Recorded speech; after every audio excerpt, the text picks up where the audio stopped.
I found out my husband was cheating on me thanks to our toddler. I have been married to my husband for 6 years. We have a son who is now 4 years old, and I cannot tell you that saying how kids are just like sponges, they just absorb everything, that in fact is very, very true. We take my son to daycare because my husband and I both work full-time jobs. In a couple of years, I had planned to actually be a stay-at-home mom because we would be in a position where we don't have to worry about both of us actually working.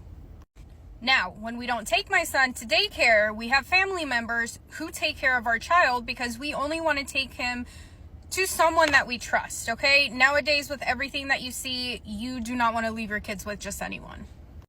Every morning, I drop my son off to daycare, and then my husband, because he gets off early from work, he always goes to pick our son up.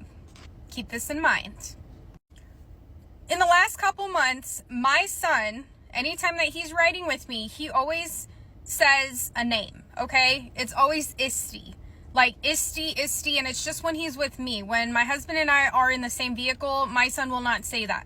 And so for me, what else could it possibly be than someone's name, right? Either Christy, Misty, if he's saying Isti, it makes sense. Because I know every single teacher in my son's daycare, I have no idea who this Christy person is, or Isti, whatever it may be. So in the back of my head, I was thinking maybe it's just like a teacher aide. Maybe she's just a substitute that I was not aware of. It just has to be something like that, because in my family, no one really has that name. Like, the people that are actually taking care of my son, they don't have that name. So one day, I drop my son off and I'm asking his actual daycare teacher if he knows who Isti or someone that has that name. And she says, I have no idea. Like, there's only 3 teachers in this classroom that help around, including the teacher's aide, and no one has that name. So I have no idea who that could be. I don't ask my husband, which I know I should have, but because my son doesn't say it around him, I just felt like, no, it's just probably someone that I know, or why would he just say it around me and that's it? And at this point, I was going very crazy because I was thinking, is the teacher lying to me? Like, he only goes to daycare and then he comes home. So who is this person? I need to figure it out. And so what I ended up doing was one day I dropped him off, and instead of going to work, I called into work and I just waited outside the parking lot. Yes, I know that's kind of creepy, but this is my baby, okay?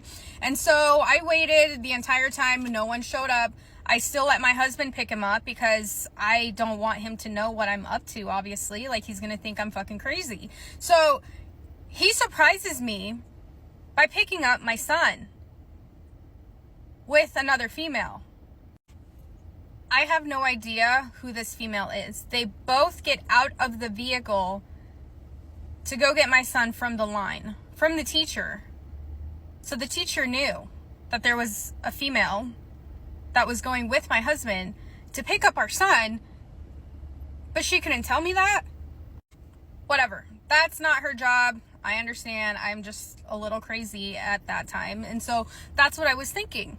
And so then I decided not to say anything. I need to make sure that I have all the information before I confront him and before I say anything. Okay, maybe this woman or lady, whatever, she doesn't know about me, maybe. I decided to go through his phone. He lied to me because he told me the construction company that he's been working for since we've been together, there's only males. There are absolutely no females whatsoever. But come to find out, the text messages between that female and my husband are, oh, I can't wait to see you at work. I can't wait to see you at work. And then there's inappropriate, conversations, inappropriate photos. Like, everything is just, what is going on right now? Now, because I didn't want to do anything that's going to take me straight to jail, I decided, pack all your shit, just get everything together and leave. Like, don't say anything.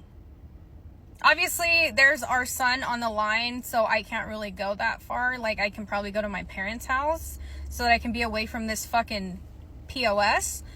And that's what I did. I packed all my shit, filed for divorce a couple days later, and now I'm waiting so that I can be free from this man. Yikes. Sorry that she had to find out that way. Sorry that he was doing this in broad daylight. sorry about the divorce and you have to move back in with your parents. I know that can be a good place to start from, but it is a place you can do a reset, redo. And y'all have any advice for mothers who are going through this struggle? Would you have left? Because I'd have been like, he gotta go, but who am I? I don't have a husband or kids. So let me know in the comment section below. Would you have just packed up and leave?